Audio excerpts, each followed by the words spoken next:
आपल्यासोबत शिवसेनेचे नेते आणि राज्याचे मंत्री भरतशेठ गोगावले आहेत. भरतशेठ, आज तुम्ही दिल्लीत आहात, कॅबिनेट होते, काय कारण आहे नेमकं? माझं एक दुसरं काम होतं, त्यासाठी मी आलेलो होतो. आणि आमचे आमदार महेंद्र दळवी यांचं एक त्यातल्या कंपनीचं काम नड्डा साहेबांकडे होतं, तर त्याकरता आम्ही इकडं आलो होतो.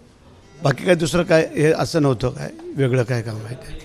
पण तिकडे असं ऐकायला मिळतंय की आदितीताईंनाच यावेळी परत झेंडावंदनाची हा मला दिलेलं आहे, कारण ते गिरीश महाजनाने त्यांना पहिल्या सुरुवातीपासून जे काय दिलं होतं ते सध्या दिलेलं आहे. पुढं बघूया काय असं. पण आम्हाला तेव्हा ऐकायला आलं होतं की तिरंगा फडकवण्याची संधी तुम्हाला मिळणार यावेळी 15 ऑगस्टला, 26 जानेवारीला त्या करता. ठीक आहे, आता जे झालं आहे ते झालं आहे. जे काय नेते मंडळी निर्णय घेत आहेत ते आम्हाला मान्य करावे लागतात. त्याच्यामुळे बाकी काय विषय नाही आहे आणि आम्हाला ते मान्य आहे. तुमची तिकडे गैरहजेरी, नाराजी वगैरे अशी चर्चा आहे?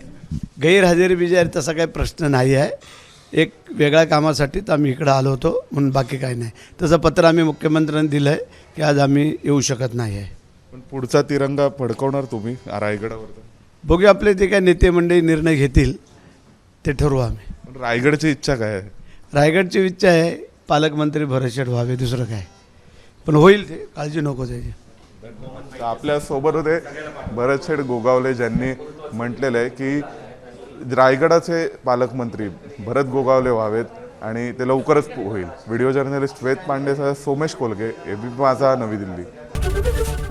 एबीपी माझा, उघडा डोळे बघा नीट.